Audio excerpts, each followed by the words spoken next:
iyo Imana yaje ingabo z'ijuru ziraza zigakora secured. Iyo ugendana n'Imana mu nzira burya escort ziba zikuriho, ntabwo abantu babimenya ko zihari.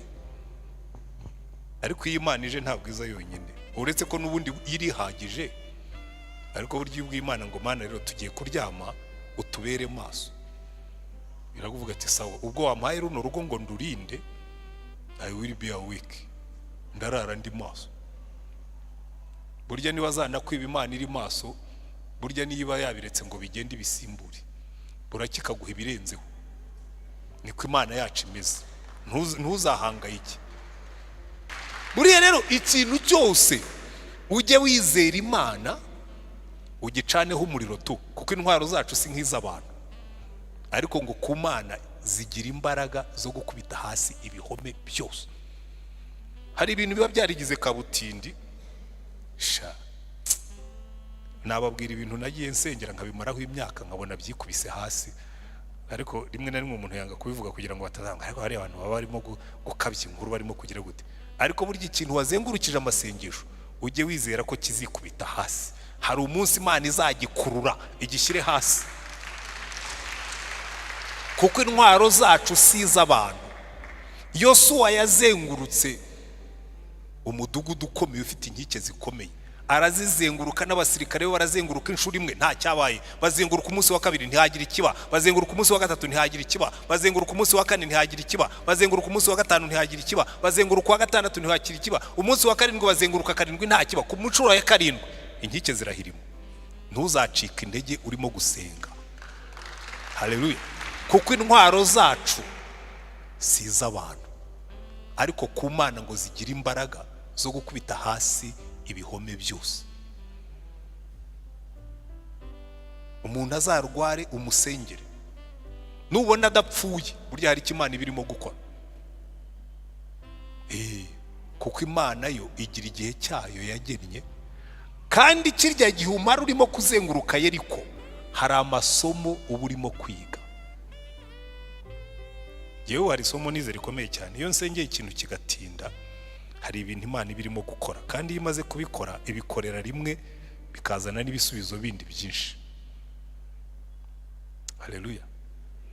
Nibyo rero Pawulo yavuga ati buriya twebwe nubwo tugenda nk'abantu, intwaro zacu si iz'abantu. Amina. Iteka ryose niwibuka Yeriko, nabaha n'izindi ngero, rega buriya hari ingero nyinshi za kiriya kintu. Eliya yagiye ku musozi wa Karumeli ahangana n'abahanuzi ba Bayali n'abashera, bamurutaga ubwinshi, bari 850. Afunga ikirere, hasigaye bahamagara Bayali ntiyitaba, ariko yakuruye rimwe gusa, umuriro uramanuka. Arangije aragenda yicara hejuru y'umusozi asengera imvura, arasenga bwa mbere, arakurura, abwira umugaragu ati ndebera. Inshuro ya mbere aramubwira ati nta kintu kirimo rwose, igicu nta, ijuru riracyari bleu. Asubira yarongera arasenga inshuro ya kabiri, aramubwira ati subirayo urebe. Aramubwira ati noneho ryarushijeho kuba bleu, wagira ngo wari kubuye. Agira gatatu, agira kane, agira gatanu, agira gatandatu, ku bwa karindwi ngo aramubwiye ngo mbonye agacu kangana n'ikiganza cy'umuntu gaturuka hejuru y'inyanja. Aramubwira ati genda umbwire Rahabu ngo cebura, kuko agiye kongera kururerindi rimwe imvura ihitigwa impangukana. Hari ibintu tuzasengera tubigereho tuzengurutse Yeriko karindwi, ku munsi wa karindwi ndetse tuyizenguruke karindwi kandi, kuko intwaro zacu si iz'abantu, ariko ku Mana zigira imbaraga zo gukubita hasi ibihome.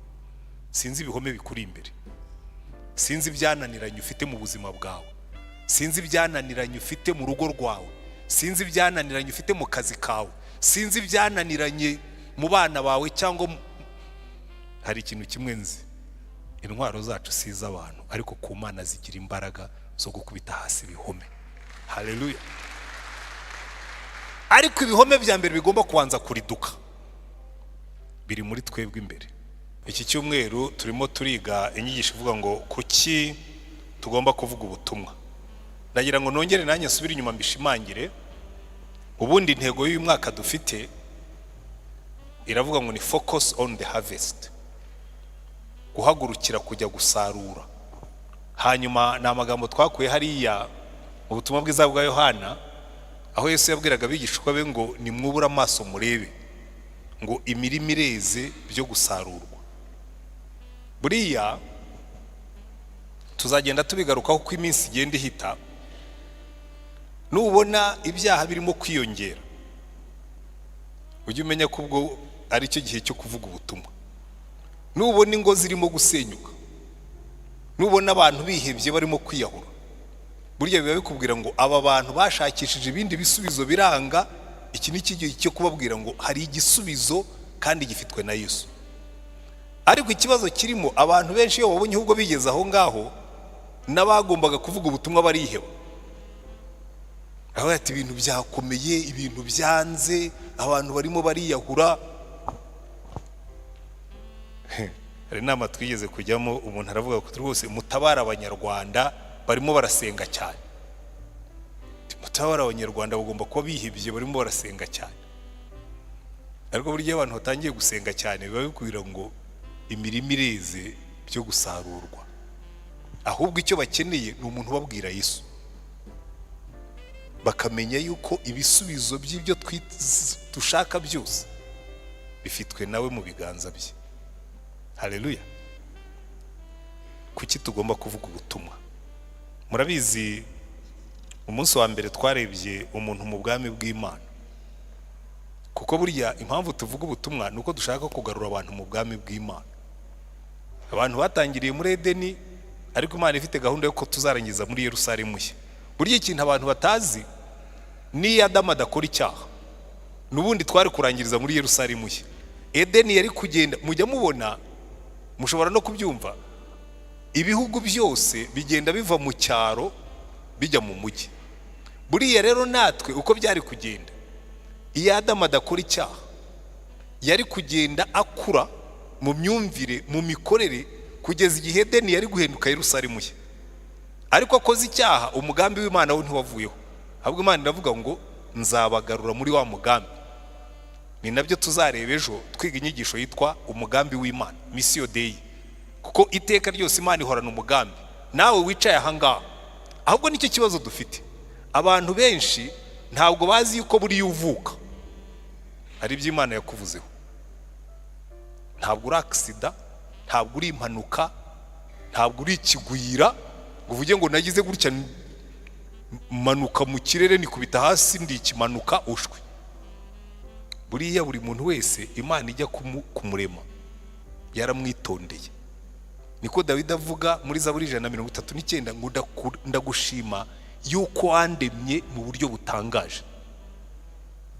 Imana ikicara ikakurema mu buryo butangaje, kandi buriya koko wicaye ukitekerezaho uremye mu buryo butangaje, burenze uko umuntu ashobora kubitekereza. Twese turemye mu buryo butangaje.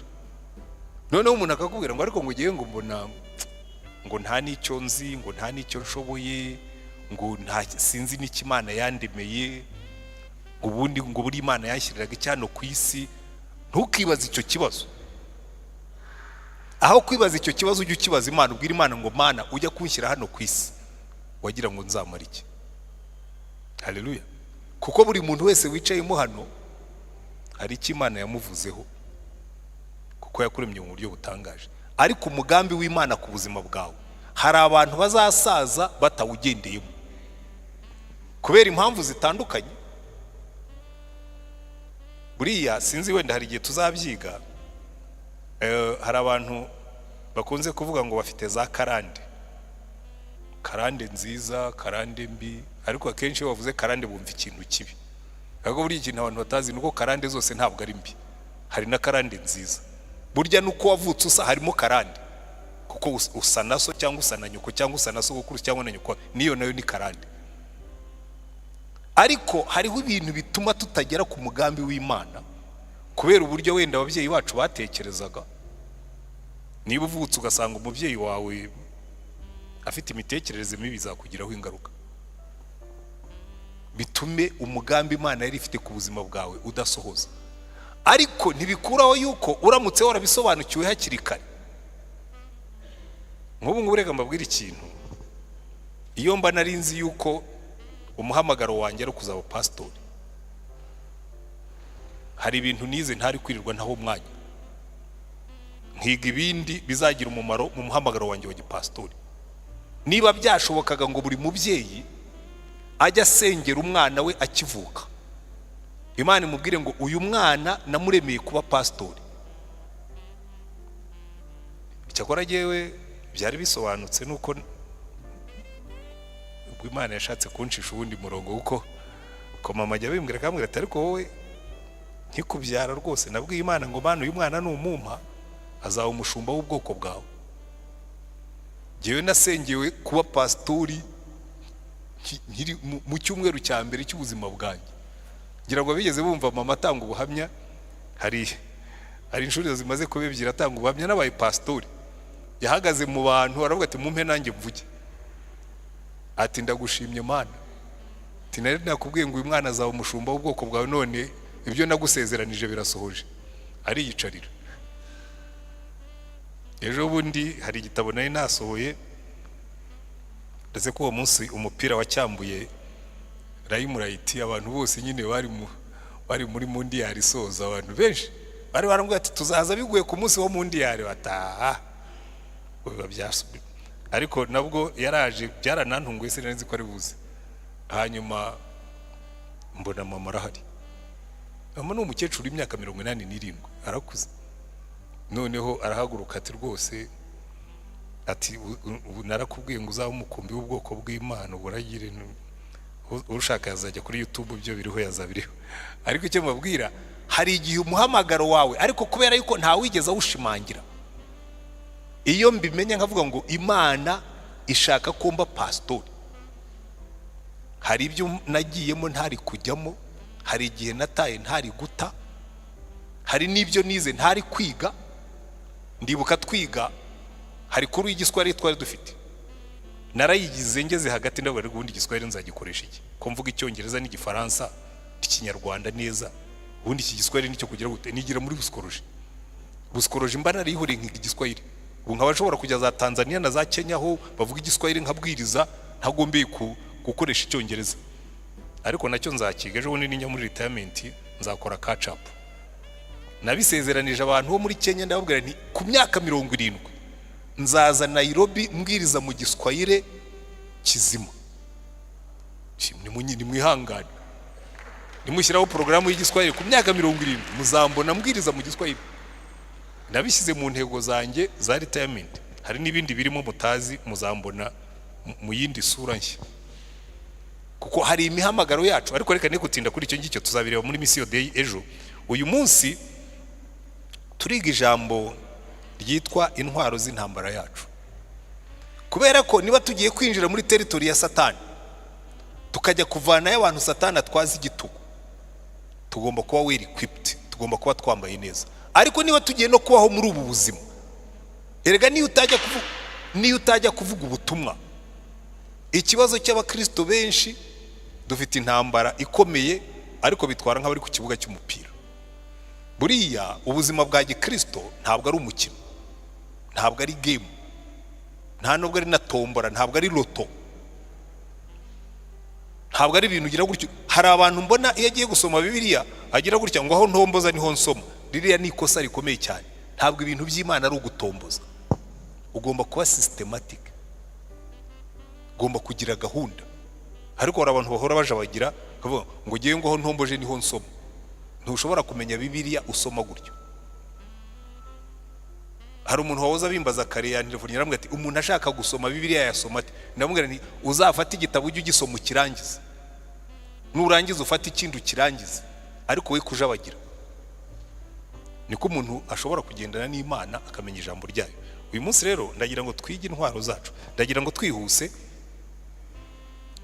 dufate mu Bakorinto ba mbere ibice Abakorinto ba kabiri Abakorinto ba kabiri ibice 10, turava ku murongo wa 2 tugeze ku wa 5. Muri hangana turasoma ibice byinshi kuko tugomba gusobanukirwa urugamba rwacu gufata. Abakorinto ba kabiri ibice 10 umurongo wa 2 aravuga ngo nuko ndabahendahenda kugira ngo ninzi wanyu ne kuzahatirwa gutinyuka nk'uko bikwiriye, gutinyuka abantu bamwe bibwira ko tugenda dukurikiza kamere y'abantu. Abantu bibwira ko tugenda dukurikiza kamere y'abantu. Irago ejo twabonye Satani, isi na kamere. Paulo akavuga ati hari abantu batubona bakibwira ko natwe tugenda dukurikiza kamere y'abantu. Iki ni cyo cyambere tugomba kwitaho. Hanyuma aravuga ngo nubwo tugenda dufite umubiri w'umuntu ntiturwana mu buryo bw'abantu, kuko intwaro z'intambara yacu atari iz'abantu, ahubwo imbere y'Imana zigira imbaraga zo gusenya ibihome no kubikubita hasi. Dukubita hasi impaka n'ikintu cyose cyishyiriye hejuru kurwanya kumenya Imana, dufata mpira ibitekerezwa mu mitima byose ngo tubigomororere Kristo. Mufata ayo magambo hanyuma mugaruke inyuma noneho mu isezerano rya kera. Turasoma, ni naho tugiye kwiga duhereye. Turasoma muri Yosuwa ibice 6. Ariko mwanze mufata ariya magambo avuga ngo nubwo tugenda nk'abantu ntiturwana nk'abantu, n'intwaro zacu si iz'abantu, ahubwo imbere y'Imana zigira imbaraga zo gukubita hasi ibihome byose. Haleluya. Yosuwa igice cya 6 baratubwira ngo Yeriko hari hakinzwe cyane kuko batinyaga Abisirayeli, nta wasohoka kandi nta winjiraga. Uwiteka abwira Yosuwa ati dore nkugabije Yeriko n'umwami waho n'intwari zaho, namwe ab'ingabo mwese muzazenguruke umudugudu rimwe aba ariko muzajya mukora kumara iminsi 6. Kandi abatambyi 7 bazatwara amahembe 7 y'amapfizi y'intama imbere y'isanduka. Ku munsi wa 7 muzazenguruke umudugudu 7, maze abatambyi bavuza amahembe. Amahembe navuga cyane mukumva amajwi yayo, abantu bose bazavugira icyarimwe baranguriye amajwi yabo, inkike z'amabuye zigose umudugudu zizahera ko ziri duke, abantu bose bazurire umuntu wese imbere ye. Yosuwa mwene Nuni ahamagara abatambyi arababwira ati nimuheke isanduku y'isezerano. Abatambyi 7 bajyana amahembe 7 y'amapfizi y'intama imbere y'isanduku y'Uwiteka. Maze abwira abantu bati nimuhite muzenguruka umudugudu, n'abafite intwaro nabo bahite bajya imbere y'isanduku y'Uwiteka. Nuko Yosuwa amaze kubwira abantu, abatambyi 7 bajyana amahembe 7 y'amapfizi y'intama, banyura imbere y'Uwiteka bayavuza, isanduku y'isezerano ry'Uwiteka barayibakurikiza. Abafite intwaro bo muri bo bajya imbere y'abatambyi bavuza amahembe, n'ab'inyuma bakurikira isanduka, b'abatambyi bakomeza kugenda bavuza amahembe. Yosuwa ategeka abantu arababwira ati ntimuzasakuze cyane ngo ijwi ryanyu ryumvikane, ntihakagire ijambo riva mu kanwa kanyu kugeza umunsi nzababwira nti nimurangurura amajwi muzahere ko muvuge. Nuko azengurukana isanduku y'Uwiteka umudugudu rimwe, basubira mu mahema yabo bararamo. Nuko Yosuwa azinduka mu gitondo kare, abatambyi baheka isanduku y'Uwiteka n'abatambyi 7 bajyana amahembe 7 y'amapfizi y'intama bajya imbere y'isanduku y'Uwiteka, bakomeza kugenda bayavuza, maze abafite intwaro bajya imbere, ab'inyuma bakurikira isanduku y'Uwiteka bagenda bavuza amahembe. Ku munsi wa 2 bazenguruka umudugudu rimwe, basubira mu mahema yabo, bagenza batyo iminsi 6. Ku munsi wa 7 bazinduka kare mu museke, bazenguruka umudugudu nk'uko bajya bagenza muri iyo minsi 6, ariko kuri uwo munsi ho bazenguruka umudugudu 7. Bagejeje mu nshuro ya 7, abatambyi bakivuza amahembe, Yosuwa abwira abantu ati nimutera amajwi hejuru, kuko Uwiteka bahaye umudugudu, kandi umudugudu niba urimo byose bizashinganirwa Uwiteka, ariko Marayo wa Rahabu aba ari we uzarokokana nabo mu nzu ye bose, kuko yari yarahishe ba batasi twoherezaga. Namwe muzirinde mu buryo bwose ikintu cyose cyashinganywe, nuko nimugikoraho muzazanira urugero rw'Abisirayeli umuvumo n'amakuba. Ariko ifeza yose n'izahabu n'ibintu by'imiringa n'iby'icyuma byose byerejwe Uwiteka bizajye mu bubiko bwe. Abantu bahera ko barangurura amajwi, abatambyi bakivuza amahembe. Muri ako kanya abantu bumvise amajwi y'amahembe barangurura amajwi, inkike z'amabuye zirariduka, abantu barazamuka batera umudugudu, umuntu wese imbere ye barawutsinda. Barimbura rwose ibyari muri uwo mudugudu byose, abagabo n'abagore, abato n'abakuru, inka n'intama n'indogobe babyicisha inkota. Maze Yosuwa abwira ba bagabo bari babiri batataga igihugu ati nimwinjire mu nzu ya Maraya uwo musohora uwo mugore n'ibyo afite byose nk'uko mwamurahiye. Nuko abo basore bari batase barinjira basohora Rahabu na se na nyina na bene se n'ibyo yari afite byose n'umuryango wabo wose babishyira inyuma y'urugerero rw'Abisirayeli. Umudugudu barawutwika n'ibyarimo byose keretse ifeza n'izahabu n'ibintu by'imiringa n'iby'ibyuma kugira ngo bazabishyire mu nzu y'ububiko bw'Uwiteka. Nuko Yosuwa arokora Maraya uwo Rahabu n'inzu ye n'ibyo yari afite byose aba mu Bisirayeli na bugingo n'ubu, kuko yahishe za ntumwa Yosuwa yatumaga gutata i Yeriko. Haleluya.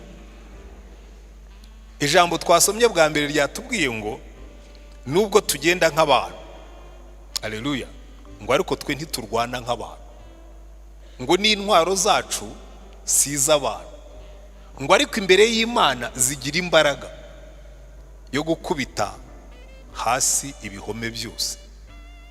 Amen. Muri iki gice tumaze gusoma cyo muri Yosuwa baduha urugero rwiza rw'ibingibi tumaze gusoma. Ntabwo ariho honyine tubibona, ariko tujya tubona Imana irwana mu buryo budasanzwe.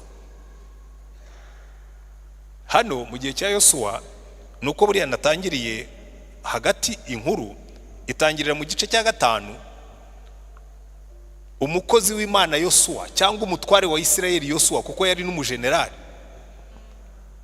bahagaze bamaze kwambuka Yorodani, abona imbere ye hahagaze umugabo ufite inkota. Igice cya 5 umurongo wa 13 baratubwira ngo nuko Yosuwa yegereye Yeriko yubura amaso abona umuntu uhagaze amwerekeye afite inkota mu ntoki. Yosuwa aramwegera aramubaza ati mbese uri uwo mu bacu cyangwa uri uwo mu babisha bacu? Aramusubiza atoya, ahubwo nje none hakubera ingabo z'Uwiteka umugaba. Yosuwa yikubita hasi yubamye aramuramya aramubaza ati mutware, jyewe umugaragu wawe ntegetse iki? Umugaba w'ingabo z'Uwiteka abwira Yosuwa ati kwetura inkweto mu birenge byawe kuko aho uhagaze aha ari ahera. Yosuwa bigenza atyo. Haleluya.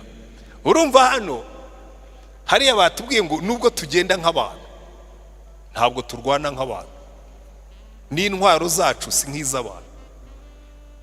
Nafashe urugero rwo muri Yosuwa, ko hari n'izindi ngero zo muri Bibiliya nari gufata, ariko nafashe urunguru kuko ni rwo rworoshye cyane, ariko ushobora no kubona izindi nyinshi.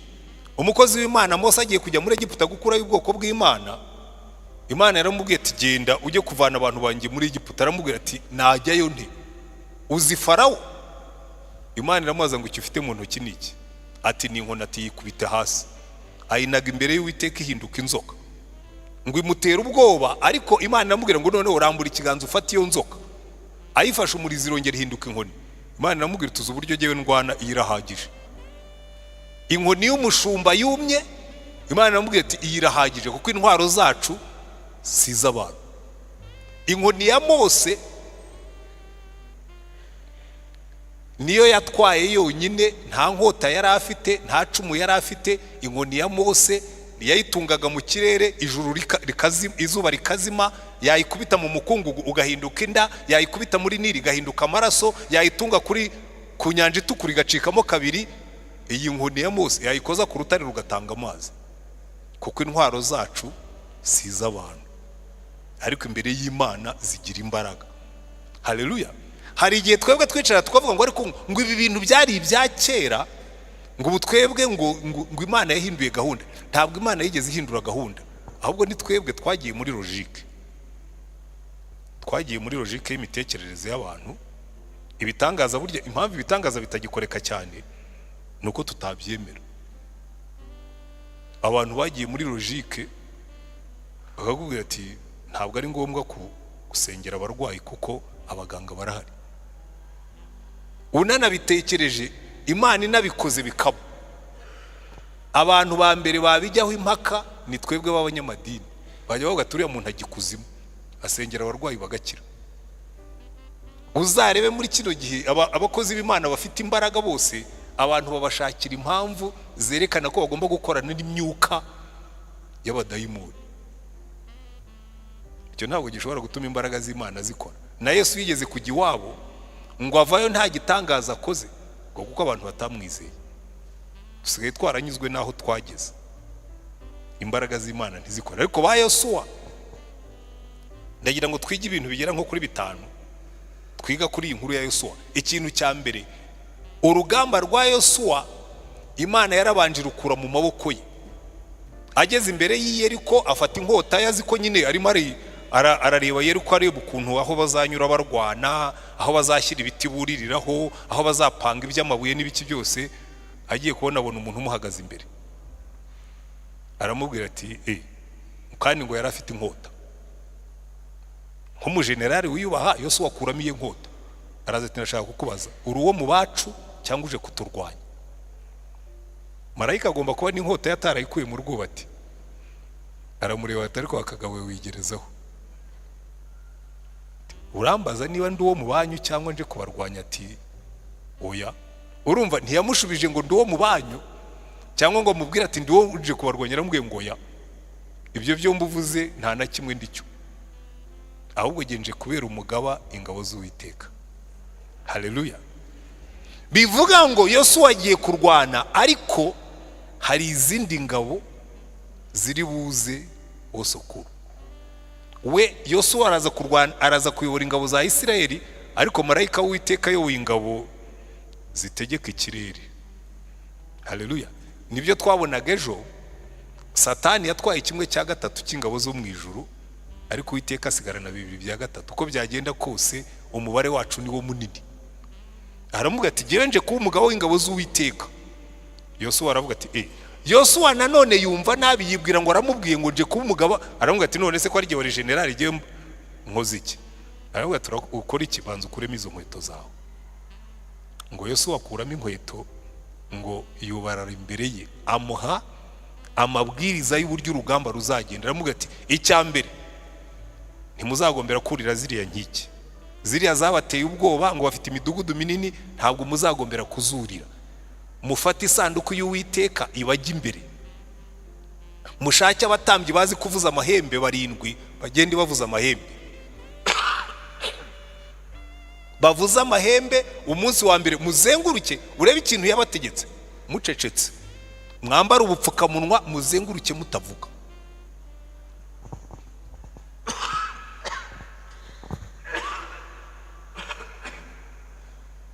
Uzi cyatumye Imana ibabwira ngo bazenguruke batavuga? Number 1, iyo bazenguruka bavuga bari kuvuga urucantege. Hari ikintu maze kubona, iyo abantu babumbuye akanwa bakavuga. Yosuwa yari abizi, yigeze kuzana n'abandi gutata kiriya gihugu. Baraza batata igihugu, bagarutse babumbuye akanwa bavuga urucantege. None Imana irababwira ngo noneho muzazenguruke umudugudu mutavuga, ntihazagira ijambo na rimwe risohoka mu kanwa kanyu. Bazenguruka umudugudu bacecetse, bambaye agapfukamunwa. Ariko cyari kirimo kuvuga n'iki? Ni amahembe yari ku isanduku y'Uwiteka. Bivuga ngo concentration iri ku Mana. Urusaku ruravaho isanduku y'Imana iri, concentration. Nabari kubabona bagenda bari kuvuga ati ariko nimutubwira ayo mahembe aravugira hehe? Babona abantu bavuza amahembe, bakabona bakikije abatambyi batwaye isanduku y'Uwiteka. Haleluya. Isanduku y'Uwiteka barimo kuyitembereza. Biriya bintu bariya bo bashoboraga kubyumva, kuko ziriya mana z'abanyamahanga nazo bajyaga bazitwara bakazitembereza. Abaroma bari bafite imana yitwaga Bakis, ariya bagira ikibitaga Dionysos, yari imana ya divayi, ku mwero wa divayi. Bakis bayishyiraga mu ngobyi bakayiheka, bakanywa inzoga bagaheza, bagakora iminsi mikuru bitaga bakanare. Muri bakanare byose byari byemewe, bagatembereza imana yawe ya Bakis. By the way, buriya niho havuye no gutembereza isakaramento, kuko burya isakaramento baritembereza mu mezi inzabibu zeramo. Uzareba iteka ryose iyo batembereza isakaramento bari gihe bari n'amashikashike n'ibindi bintu byose, n'amacunga bayeze n'ibindi bintu byose by'imbuto. Burya abakristo batangiye gutembereza isakaramento basimbura izo karnavali za Bakis kugira ngo be kujya bazijyamo. Kavuga ati reka natwe dutembereze isakaramento kugira ngo abakristo be kujya muri iriya minsi mikuru y'abapagani. Rero ibingibi bari babimenyereye, kubona Imana igenda bayivugiriza amahembe, ingabo ziyikikije. Cyari ikintu cyo kubibutsa ngo uru rugamba si urwanyu, ni urw'Uwiteka. Haleluya. Iminsi 7 bazenguruka Yeriko bacecetse, amahembe abibutsa yuko urugamba, the battle belongs to the Lord, uru rugamba ni urw'Uwiteka. Amina. Kandi urwo rugamba rufite umushorera, rufite umuyobozi warwo, kuko buriya Yosuwa nubwo yari ari hasi, kuba yarakuyemo inkweto akemera kwikubita hasi imbere ya marayika w'Uwiteka. By the way, uyu ntabwo yari marayika usanzwe, yari Uwiteka bwite. Niyo mpamvu abaziga teoloji babyita teofani, ni Imana yaje mu isura y'umuntu. Kuko batangira batubwira ngo Yosuwa yabonye umuntu, sibyo? Umurongo wa 13, abona umuntu uhagaze amwerekeye afite inkota mu ntoki. Bigeze ku murongo wa 15 ngo umugaba w'ingabo z'Uwiteka abwira Yosuwa ati kwetura inkweto zawe. Hanyuma umurongo wa 2 wo mu gice cya 6 ntabwo akiri marayika, ntabwo ahubwo aratubwira ngo Uwiteka abwira Yosuwa ati dore nkugabije Yeriko n'umwami waho n'intwari zawo. Ahindutse Imana. Ntabwo marayika ajya ahinduka Imana. Aha rero bajya bakubwira ngo iyi ni ishusho ya Yesu ugaragara mu isezerano rya kera, nibyo bita teofani. Kuko hari henshi uzabona azari nka marayika ariko yageraho ngaho bakamwita Uwiteka. N'igihe bajyaga kurimbura Yeriko, Uwiteka yasigaranye na Aburahamu ariko yaje mu isura y'umuntu. Icyo bishaka kutubwira ni iki ngiki, urugamba rwose urwazarwana, number 1, ntuzarwane mu mbaraga zawe, uzabaza Imana ngo ariko uru rugamba ndimo kurwana. Iri ni ryo somo rya mbere rikomeye.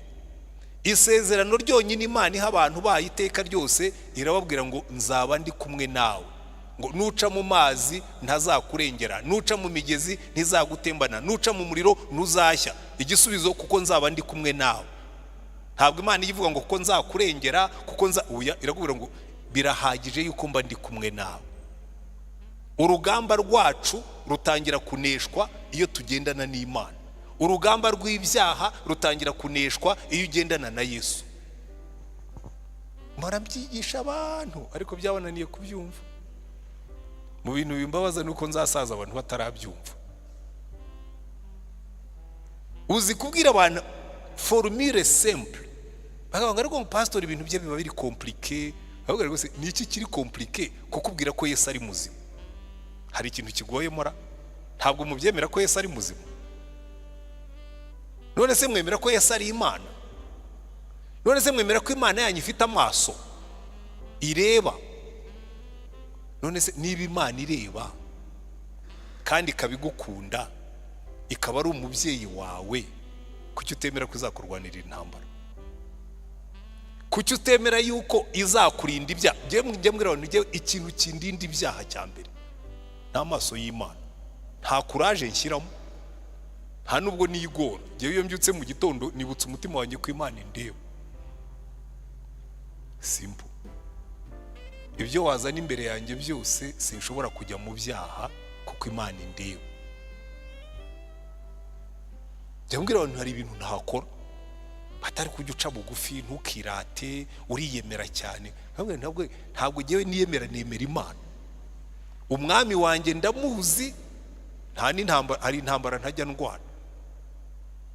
Kuko hariya Paulo yavuze ngo nubwo turi abantu ntiturwana nk'abantu. Njyewe sinjya ndwana intambara za kamere. Hari ibintu abantu baho mu by'amatiku n'inzangano, izo ntambara sinjya nzirwana. Ariko Paulo yandikiye abakorinto akabwira ati abantu bamwe bibwira ko turwana intambara za kamere nk'abandi. Oya, njye nshobora kukubwira ibintu uti buriya ntwana aranyanga, nkabwira rye imbere y'Imana sinkwanga. Ibyo nakubwiraga nakubwiraga ukuri. Abantu bakaza bagashoza urugamba, intambara bakazishyushya, kabarirwa mureke nze ndibuka ukuntu Imana igiye kurwana uru rugamba. Kandi narayibonye inshuro nyinshi zirwana ikazirangiza. Ntukarwana intambara y'umubiri. Abantu benshi bicayemo hano n'abari n'ahandi, ikintu cyica abantu nuko barwana intambara z'umubiri, bakirwanirira, ugapanga imipango, ukabeshya, ukarimanganya, ukirwanirira, ukagira gute. Ntukarwana intambara y'umubiri. Nuba wakoze ibyaha ujye wihana kuko Imana yakurebaga. Hariho n'umuntu urimanganya agahishahisha, agafindafinda, akagira gute. Ntacyo ushobora gufindafinda iyo ugendana n'Imana. Iyo wabikoze uba wabikoze kandi iba yakubonye. Niyo wabisiba imbere yawe ntibisiba. Imbere y'Imana wibwira uti Imana nabyishe. Twe ntiturwana intambara za kamere, ntabwo turwana intambara z'umubiri. Nibyo Paulo yasobanura akagwerterwa, intwaro zacu si iz'abantu. Nubwo tugenda nk'abantu ariko ntiturwana nk'abantu. Urugamba rwose uzarwana narwo nutangira kwirwanirira uzaba warangije gutsindwa. Nutangira gushaka ingabo zo kukurwanirira Uwiteka ntazazijyamo. Nibyo Uwiteka yabwiye Yosuwa, aramuga ati no utambara mu ngabo zawe, ndaguha amabwiriza unyumvire, niyo utanyumviye wirwariza. Kandi abantu benshi barirwariza, barangiza bakibaza impamvu batsinzwe, barirwarije. Reka Uwiteka kurwanirira urugamba. Niryo somo rya mbere tuvanamo. Mbere yuko Yosuwa ajya kurwana i Yeriko, Imana yabanje kumwereka yuko iri muri urwo rugamba, kandi iramubwira ngo nigiye utanga amabwiriza wowe ukumvira.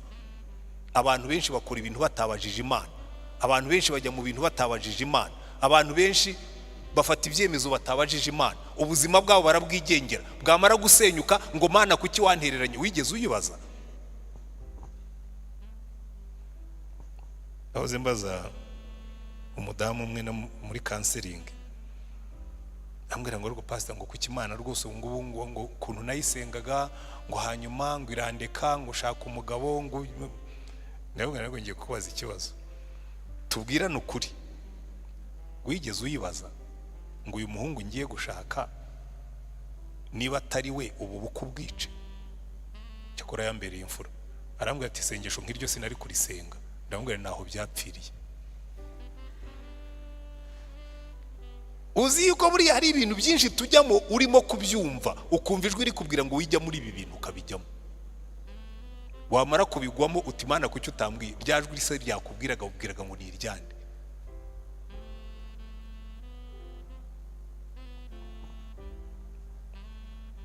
Hari ibintu byinshi, reka ne gutanga ingero nyinshi kuko kiye buri munsi nirirwa muri case z'ibingi ndimo kubabwira. Umuntu Imana ikamubwira ntiyumve. Yosuwa, Yesu yari imanukiye mu isura y'umuntu, kuko icyo gihe yarataravuka nk'umuntu nyine. Nibyo bita teofani nyine, nuko ni Imana yagaragaye mu isura y'umuntu. Arambwira ati urugamba si urwawe, tega amatwi nkubwire uko muzarwana.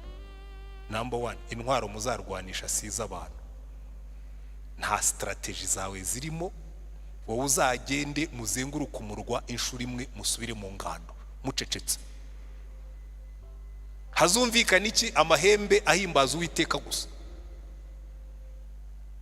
Umunsi wa kabiri musubire muzenguruke.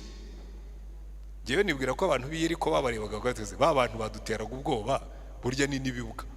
Ntibarimo gushyiraho ibintu byo kuririraho, ntibarimo no gushaka amabuye yo kudutera, barimo barazenguruka gusa bavuza amahembe. Barumva se biriya byo bizadutera ubwoba. Ariko ku munsi wa karindwi Imana irababwira ngo ku munsi wa karindwi muzazinduke kare, noneho muzenguruke Yeriko karindwi muvuza amahembe. Ku nshuro ya karindwi muzatera akaruru. Bateye akaruru, za ngabo z'Uwiteka zikora akazi. Inkike z'i Yeriko zirariduka. Niki cyarituye inkiko z'i Yeriko? Ni za ngabo z'Uwiteka zitagaragarira n'amaso. Haleluya. Biriya ni ibintu abakristo twagombye gusobanukirwa. Hari igihe abasiriya bateye, Elisa yiyicariye arimo gusenga ari mu mwuka. Umugaragu araza aramubwira ati Nyagasani profeti, ingabo ziduteye ziratumaze, batugose. Impamvu bari babagose, umva intambara si yacu. Ngo umwami yajyaga gutera, Imana ikabwira Elisa ati umubwirire umwami w'Isirayeli ngo ejo bazagutegera i Kanombe ntuzaceyo. Bagategera i Kanombe bakavuga ati turamufata miritu. Bagategereza bukira atahageze, bakavuga ati yaciye he? Bati yaciye Kacyiru. Bati niho tuzamutegereje. Bagategera Kacyiru agaca Kanombe. Bugeye umwami w'Isirayeli amaze gushoberwa aravuga ati nimumbwire mu basirikare banjye bari muri eta majoro, ninde ujya kubwira umwami w'Isirayeli ibyo twavugiye muri aho dutegurira intambara?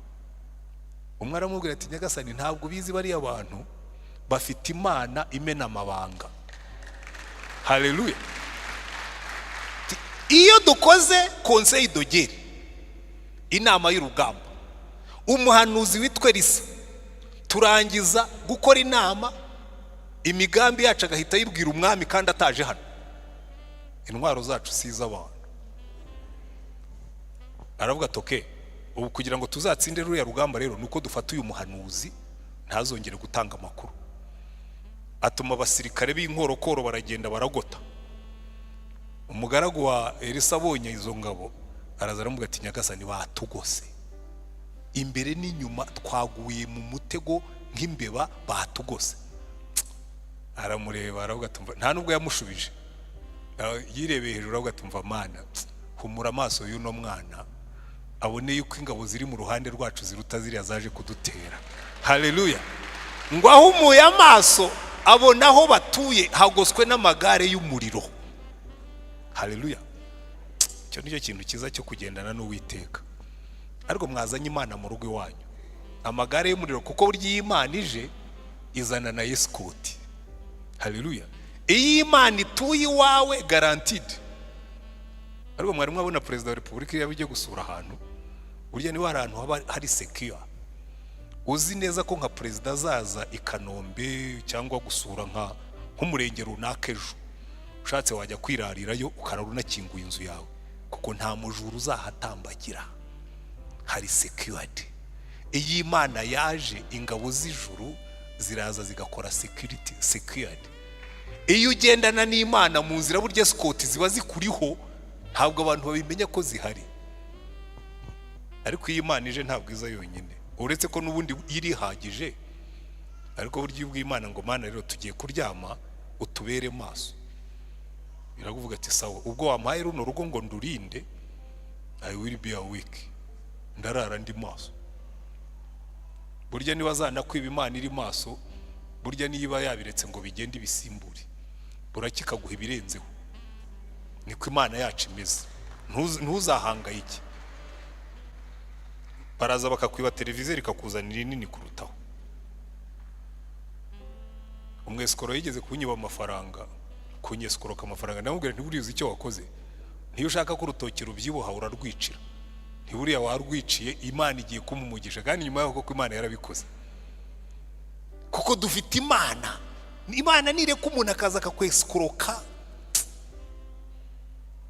kandi wewe rwose wabikoze n'umutima mwiza. Uzi umuntu ukubeshya akakweskoroka rwose ukagira impuhwe nyinshi, uwo yarabanje ashyira mu kintu cy'impuhwe nyinshi. Turabanza tuba inshuti, arangije nkubita urupacu ariko rwiza, bien calculé, mathématique, ndamuha ndamwongera ndongera ndamwongera ndongera ndamwongera. Ariko uriya hanyuma mbaza Imana, ndavuga Mana kuki wemeye ko biriya bimbaho? Irambwira ngo no, ngo sera faire du bon Dieu, ngo biriya ni ibyanjye bimparire, ngo nzaguha ndi. Cyane ko yatwaye mu gihe kibi muri corona, muri covid, neza rwose irandemera. Buriya rero kambabwire, mu gihe cy'Imana igiturwanirira, kuko Elisa yahumuye amaso, Imana yahumuye amaso y'umugaragu wa Elisa, abona ingabo zibakikije, nawe aratuza. Za ngabo ziraza zije kubafata. Elisa arazibwira ati murashaka nde? Ati turashaka umugabo witwa Elisa. Ati ntabwo ari hano, muze njye kubereka aho ari. Arabatwara n'ibwami i Samariya. Bwira Imana ati bahumura amaso barebe. Bahumuye amaso basanga bageze ibwami kwaduye hagati mu nkambi, bagoswe n'abasirikare bafite inkota. Umwami w'Abisirayeli aramubwira ngo tubakubita inkota, turakubita inkota abantu Uwiteka yafashe, bagaburire ubaha ibyo kurya n'ibyo kunywa, kuko intwaro zacu si nk'iz'abantu, twe ntidukubita inkota, bagaburira niburangiza ubareke batahe. Haleluya. Buriya niyo mpamvu iyo Yesu atubwiye ngo umwanzi wawe nasonza ujye umugaburira, ntabwo izari intwaro z'abantu. Ubundi intwaro z'abantu ziravuga ngo umwanzi wawe nasonza ujye umwicisha inzara. niyambara ubusa n'utwo yarasigaranye ujye udutwika, umwumvishe, umwereke, umwitura ibyo yagukoreye. Ariko akavuga atoya, intwaro zacu si nk'iz'abantu. Umuntu nakuvuma ujye umusabira umugisha, ko twebwe ntiturwana nk'abantu, intwaro zacu si nk'iz'abantu. Iyo umuvumye uba ukoreye muri kamere, Pawulo akavuga nubwo batubona twe ntitugendera muri kamere, utuvumye tumusabira umugisha, utubeshyeye tumuvuga neza. Haleluya. Iyo bakwambuye ntiwiheba, aho ibyo ari yose mushyushyu, Uwiteka wari warabimpaye azamba ibindi. Uwiteka yari yarampaye, Uwiteka arishubije, Uwiteka himbazwa. Siko Yobu yavuze. Haleluya.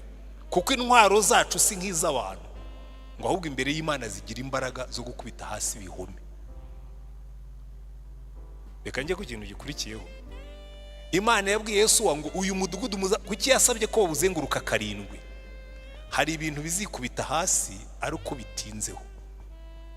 Hari ibintu uzasengera ubone ntibigenda. Umva iki giseke, hari ibyifuzo nashyizemo, nanjye regashyiramo buriya. Rero mubona mushyiramo ibyifuzo mukagira ngo ni mwebwe mwenyine, nanjye nshyiramo. Ejo bundi tujya gushyiramo ibyifuzo bishya. Ubundi iyo umwaka urangiye ibyifuzo by'ibigugu ndabijyana nigiye ubyitwikira, nkabitwika nkareba bizamuka, nkabona Romana uyu mwotsi uzamutse uvuga iherezo ry'ibi byifuzo byari biri muri iki giseke. Haleluya. Nanjye udupapuro, hari agapapuro nanditse umwaka ushize nkashyiramo. Hanyuma ejo bundi, ejo mbona igisubizo cy'ikintu maze imyaka, ariko mvuze imyaka ni imyaka igera ku 8 nsengera.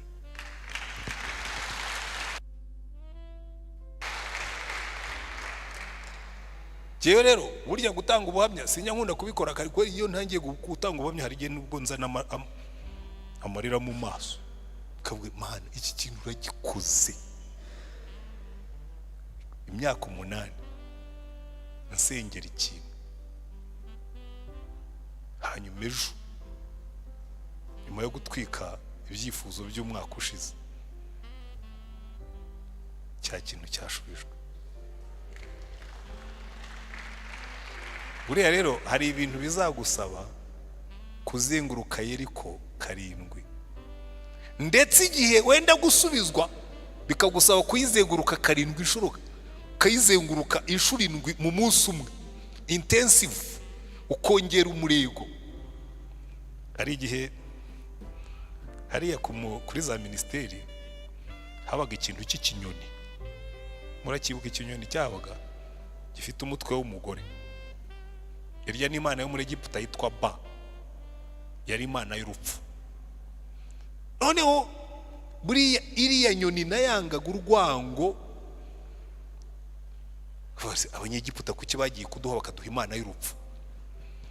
Noneho abibuka neza muri 99 dusoza umwaka tugana mu 2000, tuhabure hari abantu dushaje ariko twari tukiri insoresore icyo gihe, twaragiye tuzenguruka icyo kinyoni turi benshi. Abanyegiputa baraza n'abandi bakagira ngo tugiye kukimena, ariko twari twavuze ngo turakizenguruka 7 tugiha mandat d'eviction. Mandat d'eviction ni yindi baguhavuga ngo sohoka mu nzu y'abandi.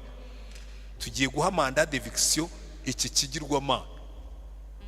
Turakizenguruka 1, turakizenguruka 2, tugeze nko kuri 4 tubona abapolisi baraje, baraza bati muva hangaha. Turahava nyine kuko twagombaga kumvira amabwiriza, twikorera amareshe tuza kuri stade niho igiterane cyabiri. Abibuka neza ni naho ninjoro na discours ya President Bizimungu niho yayikoreye. Twaraye mu masengesho hano kuri stade, ariko turavuga kiriya kinyoni twakirukanye tu bibaye aho ngaho. Hanyuma haciyeho imyaka, ariko jewe najyaga mpora njyayo, ko navuze mutwirukanye turi benshi ariko ntimuzanyirukana ndi jyenyine.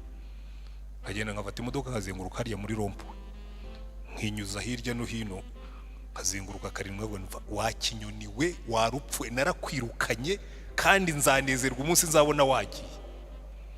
Mu 2004 nari ndi muri Malaysia muri semina twari twagiyemo. Numva madame arantelefoni arambwira ngo haleluya, ni kubera iki? Ngo cya kinyoni ngo cyajyanye n'amasashi ngo perezida yagiye mu ntuza mu muganda wo kwirukana amasashe ngo n'ikinyoni cyagiye ndavuga ni cyagiye tu. Buriya rero ikintu cyose ujye wizera Imana ugicaneho umuriro tu, kuko intwaro zacu si nk'iz'abantu, ariko ngo ku Mana zigira imbaraga zo gukubita hasi ibihome byose. Hari ibintu biba byarigize kabutindi sha, nababwira ibintu nagiye nsengera nkabimaraho imyaka nkabona byikubise hasi, ariko rimwe na rimwe umuntu yanga kubivuga kugira ngo batazanga, ariko hari abantu baba barimo gukabya inkuru barimo kugira gute. Ariko burya ikintu wazengurukije amasengesho ujye wizera ko kizikubita hasi. Hari umunsi Imana izagikurura igishyire hasi, kuko intwaro zacu si iz'abantu.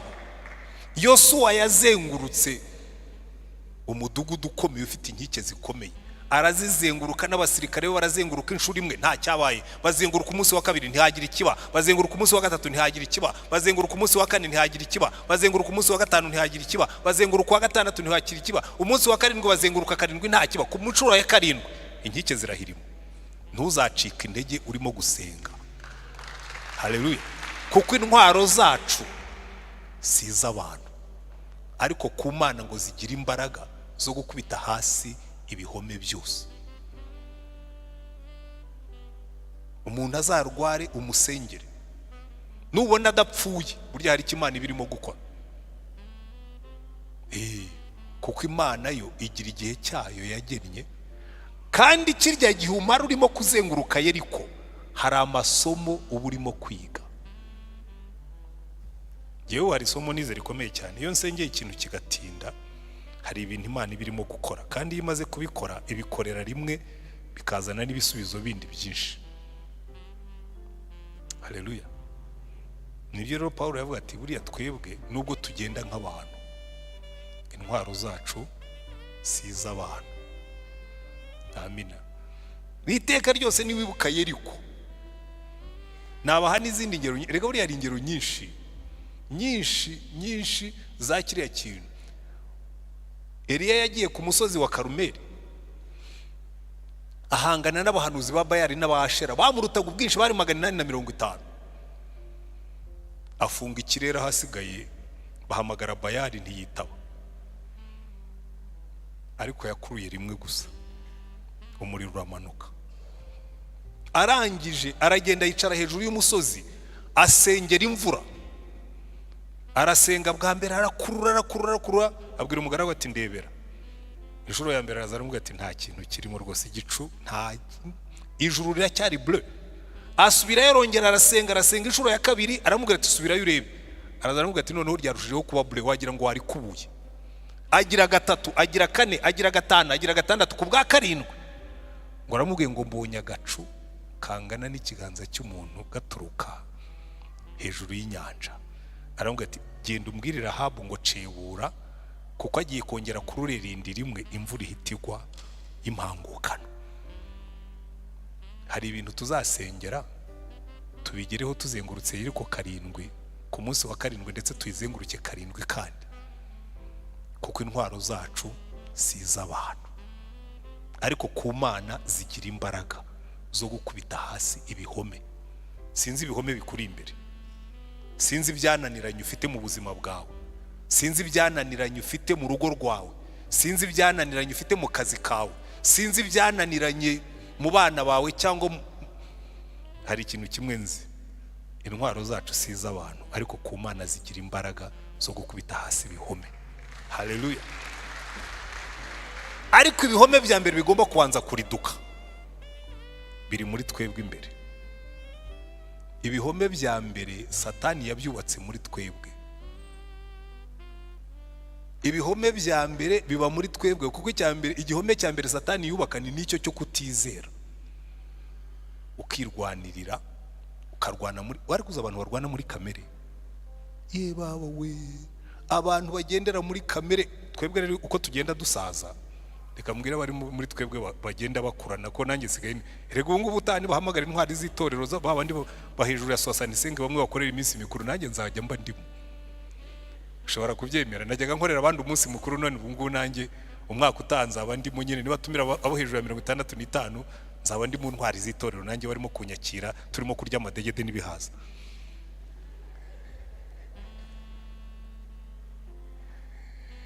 Ariko reka mbabwire ikintu kimwe, buri yuko tugenda dusaza kamere irushaho kugira imbaraga. Mureke mu busaza bwacu n'ubukecuru twe kujya turwana intambara za kamere. Mbona abakecuru, mujye mubona kuri YouTube muri no minsi abakecuru barabibasiye, abakecuru n'abakazana babo ndako kuri za TikTok, abakecuru n'abakazana babo, ukabona umukecuru arwana n'umukazana barwanira kwicara mu mwanya w'imbere, undi bararwanira kugaburira umuhungu. Abani karabaye barimo bararwana intambara za kamere. Twebwe intambara zacu si iz'abantu. Haleluya. Intambara zacu si iz'abantu, ariko imbere y'Imana zigira imbaraga zo gukubita hasi ibihome bya mbere Satani abyubaka muri twebwe. Niyo mpamvu Paulo, ngiye gusoza, Paulo yarababwiye ngo twebwe dukubita hasi ikintu cyose. Umurongo wa 5, dukubita hasi impaka n'ikintu cyose kikiri hejuru kurwanya Imana, dufatamira ibitekerezwa mu mitima y'abantu. Jya ubanza ufatemira ibitekerezwa mu mutima wawe, ubigomororere Kristo, kuko ibihome bya mbere bigomba kubanza gusenyuka biri muri twebwe. Burya kugira ngo Imana izagukoreshe ikorane nawe, hari ibyo igomba kubanza gusenya muri wowe. Uzi buriya abantu twize dufite ibipapuro byinshi, uzi ibihome biba biri muri twebwe. Ibihome usanga umuntu kabisa arakubwira ati mfite PhD, mfite masters, ko ari igihome. Kiriya gihome kiragoye kugisohokamo. Hari ibihome byinshi biri muri twebwe bigomba kubanza bigasenyuka. Ubanze ubirebe, hanyuma yo kujya urwana nk'abantu, kuko intwaro zacu si nk'iz'abantu, ariko intwaro zacu imbere y'Imana zigira imbaraga zo gusenya ibihome. Reka turangirize kuri izi ntwaro z'abakristo. Paulo yandikiye Abefeso arababwira, izo muzisome mu gice cya 6 cy'Abefeso, singiye kuzisoma kuva ku gice cya, ndazibabwira mu magambo nibwo muzumva neza. Arababwira ngo mutware intwaro z'Imana, kuko twamaze kubona ko intwaro zacu atari iz'abantu, ariko ziriya ntwaro turwanisha zikora zite. Dufite intwaro 7. Buriya nkunda umubare 7 ko ni umubare w'Imana. Dufite intwaro 7 tugomba kumenya gukoresha kugira ngo turwane mu buryo bw'Imana. Amen. Abefeso 6 kuva ku murongo wa 14 naho batangira kuzivuga. Aravuga ngo mutware agakiza kaba ingofero. Agakiza. Kuki agakiza bakagira ingofero? Ni biriya tubonye Paulo avuga ngo dukubita hasi ibitekerezwa mu mitima tukabigomororera Kristo. Burya agakiza, iyo ushyize agakiza mu bitekerezo byawe,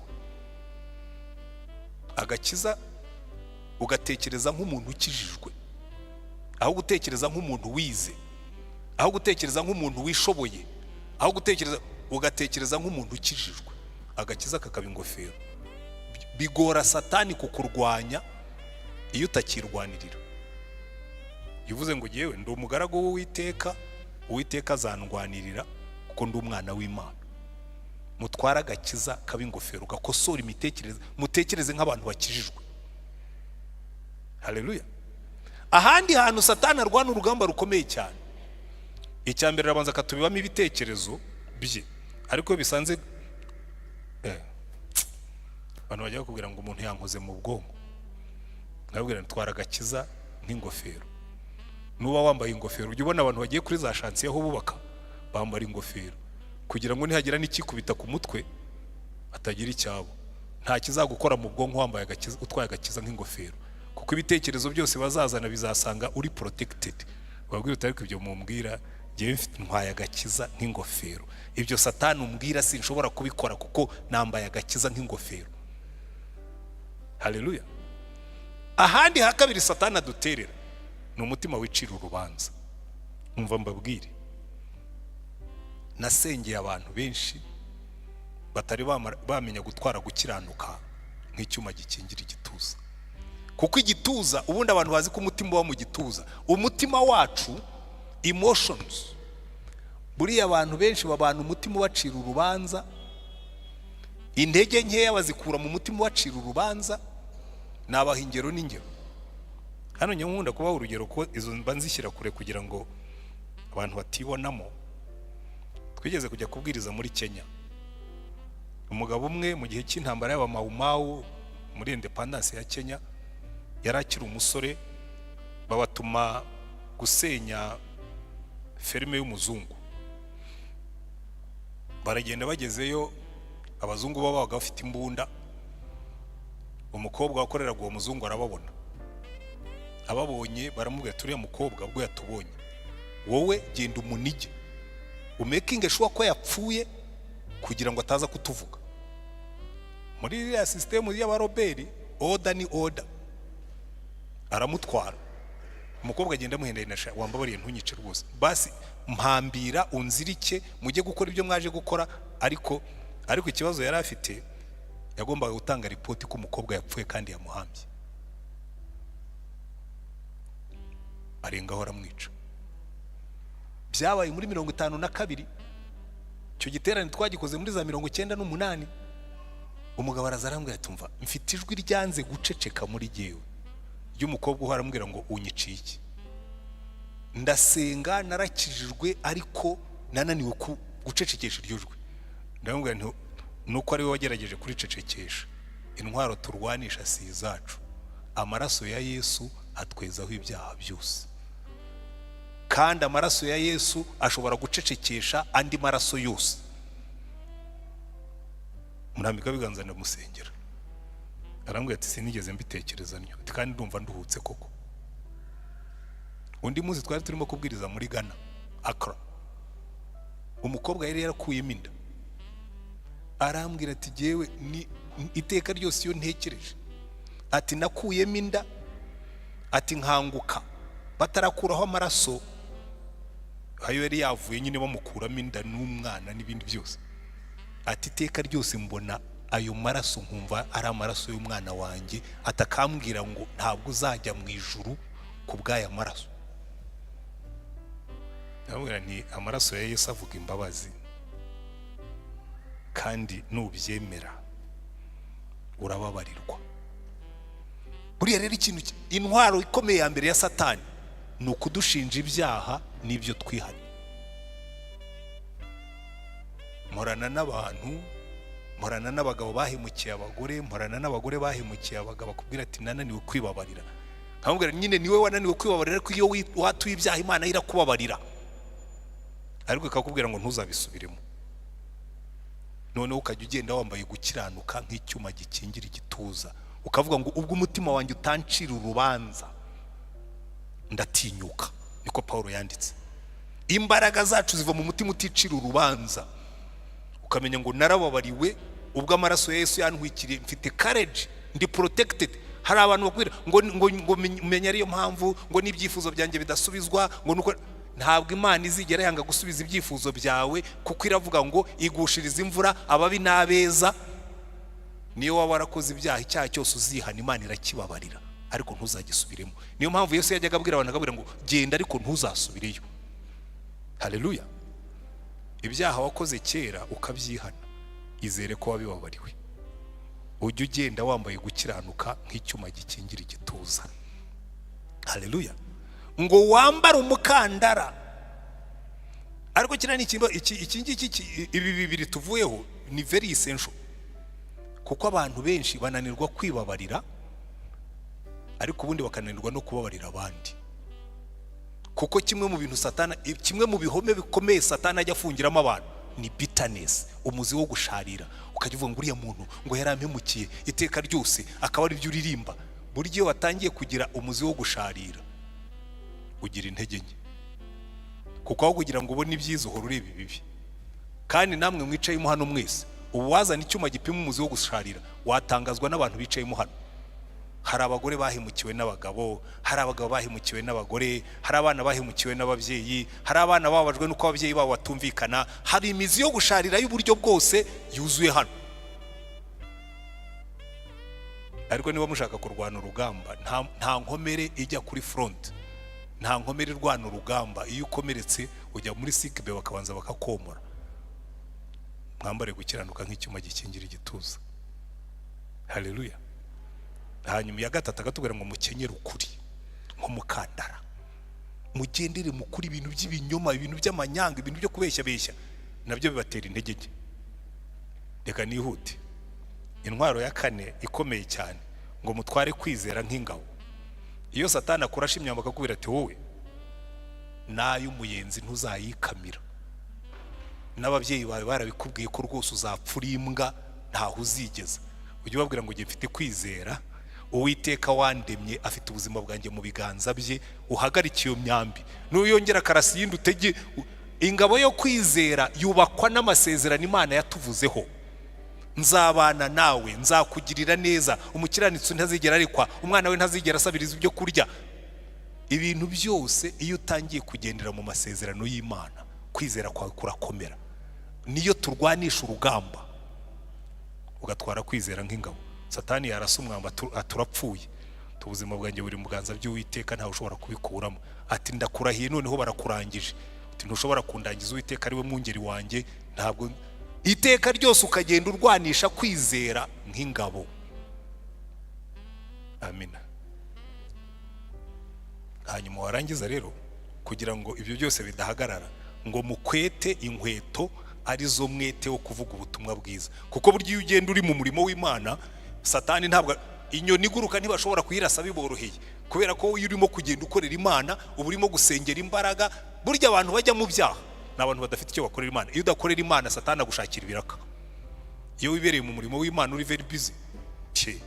Jewe nabimenye mfite imyaka 25, nasezeye ku byaha uwo munsi. Ndavuga numva rero nkubwire Satani, ntuzongere kwirirwa unzana imbere abagore n'ibiki byose, kuko ubu ngubu ugiye ndimo ndashaka imbaraga ziruta izo nari mfite. Ndashaka kuzasaza ndi mu mbaraga, ntabwo nshaka kuzasaza nka Samusoni baranyogoshe ngenda. Oya, barankuyemo amaso. Oya, ukajya ugenda udakabakaba, ukajya ugenda utahuna, utagenda. Kubera iki? Kubera yuko ufite umugambi wo kongererwa imbaraga. Ukavuga ngo no mu busaza nzaba mfite amakakama n'itoto. Haleluya. Nkunda ayo magambo. Ngo abatewe mu bikari by'Uwiteka ngo bazashisha nk'imikindo, ngo no mu busaza bazagira amakakama n'itoto, ngo bazagumya kwera. Haleluya.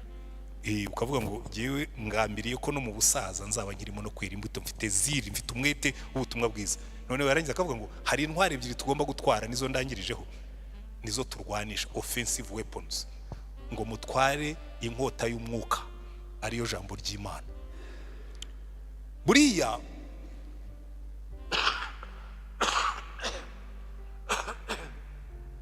abasirikare barashisha imbunda, bakora imyitozo myinshi yo kumenya kudahusha. Ariko burya abarebye amafilime y'inkota za kera birirwaga biyanterena gukoresha inkota, akamara amasaha yiga gukoresha inkota ye. Ariko twebwe inkota zacu zaragimbye. Abantu benshi ntibasoma Bibiliya, ijambo ry'Imana ntaryo bafite, baraho gusa. Mutware inkota y'umwuka, ariyo jambo ry'Imana. Kuko Satani araza yatera ikintu ukamubwira uti hoya Satani byanditswe ngo, yakongera uti handitswe ngo, yagera akavuga ati oya uyu nguyu arakanganye mu muhungi, mwigire ntimwamushobora. Burya hari abantu Satani atinya kuko batwara inkota y'umwuka, ariyo jambo ry'Imana. Ariko noneho hari abandi atinya kurushaho kuko basengesha umwuka mu buryo bwose bwo gusenga. Burya umva, iri jambo ry'Imana ushobora kubwiriza umuntu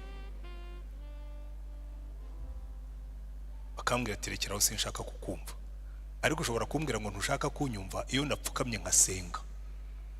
Ushobora kuguhindisha umushitsi, kuko nshobora kugusengera ubishaka utabishaka, nshobora kugusengera ncecetse, nshobora kugusengera mvuga, nshobora kugusengera ngenda, nshobora kugusengera aho ndi hose, kandi amasengesho yanjye akakugiraho umusaruro. Musengesha umwuka mu buryo bwose bwo gusenga. Mutware intwaro zose z'Imana, twambarira urugamba, tujye kubohoza abo Satani atwaza igitugu. Haleluya. Iki rero nicyo tugomba kubanza kumva kugira ngo tuzaba abakristo b'imbaraga, tuzaba abakristo Imana ikoresha. Nuko tubanza tugasobanukirwa ngo urugamba rwacu rufite umugaba. Iyo tugiye ku rugamba niwe tujya imbere, kandi yaranesheje. Kera ntabwo nkihura n'abadayimoni benshi, sinzi aho bagiye. Ngira ngo mu gipasitore ntabwo abadayimoni bagaragara. Tukiba mwivuga butumwa nabonaga abadayimoni. Twajyaga kuri stade watangira kubwiriza ukabona amadayimoni. umenya mu rusengero burya bari comfortable. Nta nususu nuko badahara ahubwo mu rusengero bagomba kuba barahabonye ubuturo, bari very comfortable. Cyane cyane ko kenshi iyo twajyaga mu ivugabutumwa twafataga amasengesho tukabanza tugasengera ubutumwa, tugasengera icyumweru tugiye kumara. Naho ubu ngubu ni kama kawaida.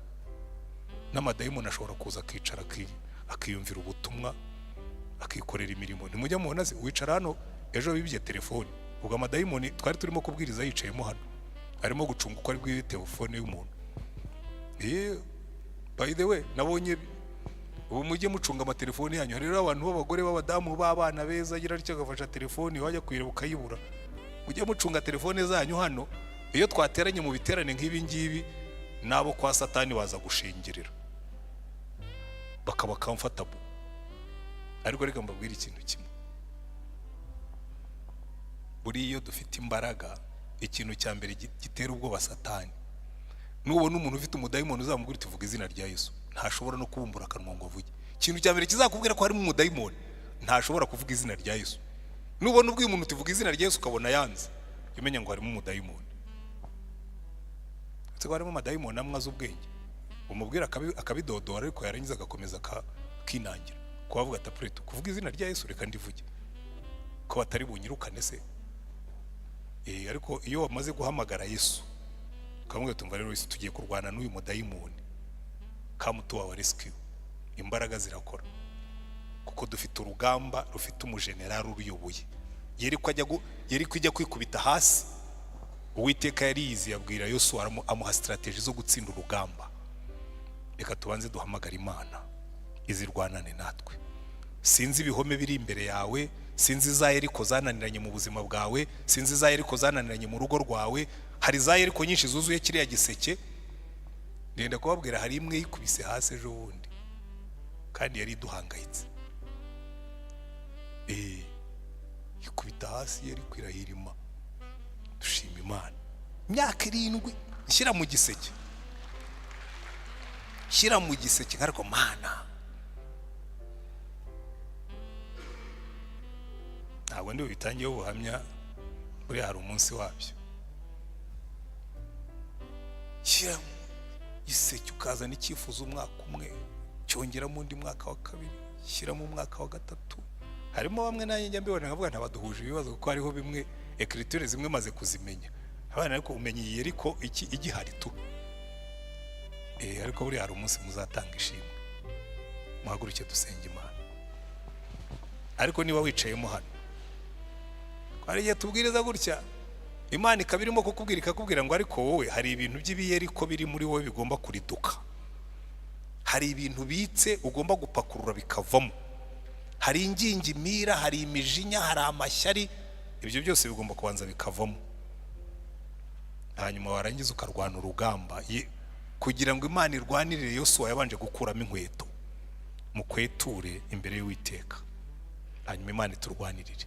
Kandi niba wicayemo hano nawe umeze nka bari abantu nababwiraga, ufite ibintu ujya wiciraho urubanza, umenye ko Uwiteka yiteguye kukubabarira icyo gihoma akagisenya muri wowe. Niba ufite abantu wananiwe kubabarira, icyo gihoma uyu munsi ugisige ahangaha kugira ngo ugendane gukiranuka mu mutima wawe. Kuko dutangira kubona imbaraga iyo tugenze nk'uko Imana yavuze. Muzareba ahantu hose Yesu yigishije kugusenga, arangiza avuga ngo mwene so niba afite icyo mupfa ugende umusabe imbabazi, niba nawe hari icyo yagukoreye umubabarire kugira ngo ubone imbaraga. Amina. Niba wicayemo hano wumvise umwuka w'Imana avugana nawe kuri uyu mugoroba ngo hari ibintu bimwe ukwiye kuritura muri wowe, this is the moment. Uyu ni wo mwanya. Hanyuma twambare intwaro z'Imana, twambarire urugamba, tujye kubohoza abo Satani yagize imbata. Zamura ijwi ryawe wibwirira Imana ibyawe. Turagushimye Mwami Mana yacu. Iri jambo tumaze gusoma riratubwiye ngo urugamba si urwacu, ngo nubwo tugenda nk'abantu, ngo intwaro zacu si iz'abantu, ngo ahubwo imbere yawe zigira imbaraga, ngo zishobora gukubita ibihome hasi. Turasengera abantu bose barimo hano, abo Satani yubatsemo ibihome, abo yubatsemo ibihome by'urwango, abo yubatsemo ibihome by'amashyari, abo yubatsemo ibihome by'ibyaha, abo yubatsemo ibihome bumva yuko za karande zabo zitabemerera yuko bazagira icyo bageraho. Turasenga ngo ibyo bihome byose bikurweho kugira ngo utunganye abantu bawe, kandi urangize utwambike kwizera kugira ngo dushobore kurwana urugamba neza. Urebe buri muntu wese wateranye kuri uyu mugoroba, utwibutsa aya magambo. Hari abantu barimo hano bamaze imyaka basengera ibyifuzo, barasenze bageze aho barambirwa, bavuga bati Mana ko twagusenze kuki utarimo kudusubiza? Ariko wabwiye Yosuwa ngo muzazenguruke Yeriko, mwongere muzenguruke Yeriko, mwongere muzenguruke Yeriko, mwongere muzenguruke Yeriko, ngo ndetse ku munsi wa karindwi ngo muzayizenguruke, mwongere muzenguruke, mwongere muzenguruke, mwongere muzenguruke, ngo mugire karindwi. Ni wowe ugena igihe ibihome bizikubitira hasi. Turasenze ngo twese twambike kwizera kugira ngo ibyo turimo gusengera byose tuzashobore kubibona, kugira ngo ibyo turimo gusengera byose ibihome bizashobore kuriduka, kugira ngo ibyo turimo gusengera byose tuzashobore kuzamura amashimwe kuko za Yeriko zagiye hasi. Wumve gusenga dusengeye aha ngaha, uritura ibihome byose byubatse ku buzima bw'abantu. Mana, hari byinshi warituye, hari byinshi uzagaragaza ko wabikuyeho, ariko turasenga ngo ubikore ubisohoze kuko uri Imana yacu. Wumve gusenga dusenga kuri uyu mugoroba, wigaragaze nk'Imana, kandi mu izina rya Mwami wacu Yesu Kristo turasengera ibyifuzo byose biri muri iki giseke. Biriya ni ibihome bifasha abantu benshi. Turasenga Mana ngo urebe, witegereze, wumve, urebe abantu bose bashyizemo ibyifuzo muri iki giseke, kandi ukitegereze Mana. Abantu bagiye bashyiramo ibyifuzo bitandukanye, ababishyizemo kera n'ababishyizemo ubu ngubu, n'abakibifite mu ntoki zabo batari babitanga, ariko uyu mugoroba dusengeye ibyifuzo byose. Reka ibyifuzo abantu bashyizemo aha ngaha ubirebe, ubigire ibyawe. Iki giseke kibi giseke cy'urwibutso, wibuke abantu barimo gusengera agakiza, barimo gusengera abantu babo badakijijwe, barimo gusengera abantu babo babishywe na Satani, barimo gusengera abana babo bafashwe n'ibiyobyabwenge, barimo gusengera abagabo babo baheze mu busambanyi, barimo gusengera ingo zabo zirimo gusenyuka, barimo gusengera abantu babo Mana bahezwe mu businzi. Mu izina rya Mwami wacu Yesu Kristo turasenga ngo ibyo bihome byose ubikubite hasi kuri uyu mugoroba, kandi mu izina rya Mwami wacu Yesu Kristo urabizi harimo abantu barimo gusengera abantu babo kubera ko bararwaye. Hari abafite amakanseri, hari abafite ibibyimba byo mu nda, hari abafite n'ubundi burwayi butandukanye, hari abafite ibicuri, hari abafite n'izindi ndwara zibamereye nabi. Mana, turasenga ngo ibyo bihome byose bikubitwe hasi mu mbaraga zawe, wigaragaze nk'Imana, ukora ibitangaza kuri uyu munsi. Kandi mu izina rya Mwami wacu Yesu Kristo hari ababoheye mu bihome by'ubukene Mana, bamaze igihe mu bushomeri, bafite ibibazo bibagoye, baheze mu madeni ya banke, bari mu manza z'urudaca, ariko turasenze uyu munsi Mana ngo utange ibisubizo ku byifuzo by'ubwoko bwawe. Abarimo gusengera ibyifuzo bitandukanye ubasubize. Abasore bashaka abo bazabana, abakobwa bashaka abafasha abatware babakwiriye, turasenze ngo abo bose urambure ikiganza cyawe usubize kwifuza k'ubwoko bwawe. Iki giseke Mana turakikuragije, n'igihe twatashye wowe ugisigarane. Urebe buri cyifuzo cyose kirimo, uwanditse icyifuzo waramureba agacyandika. Hari n'abari hanze batari hano barimo gutanga ibyifuzo babicishije mu matelefone. Abo bose turasenze ngo imbaraga zawe zimanukire gukiza abarwayi, imbaraga zawe zimanukire gukura abantu mu bukene, imbaraga zawe zimanukire gusubiza ibyifuzo by'abantu, intego bashaka kugeraho, abanyeshuri bashaka kurangiza kwiga, abashaka kubona amaperimi, abashaka kubona amaviza, n'ibindi byifuzo bitandukanye. We Mwami Imana yacu usubize kwifuza k'ubwoko bwawe. Wumve gusenga dusenze kuri uyu mugoroba, ureke za Yeriko ziriduke, zikubite hasi, kuko intwaro dutwaye si z'abantu, ahubwo imbere yawe zigira imbaraga, zikaritura ibihome byose. Ukora ibitangaza, ukora ibimenyetso, wihesha icyubahiro, ubwoko bwawe bunezerwe. Ko ni mu izina ryawe dusaba Mwami wacu Yesu Kristo, amen, amen.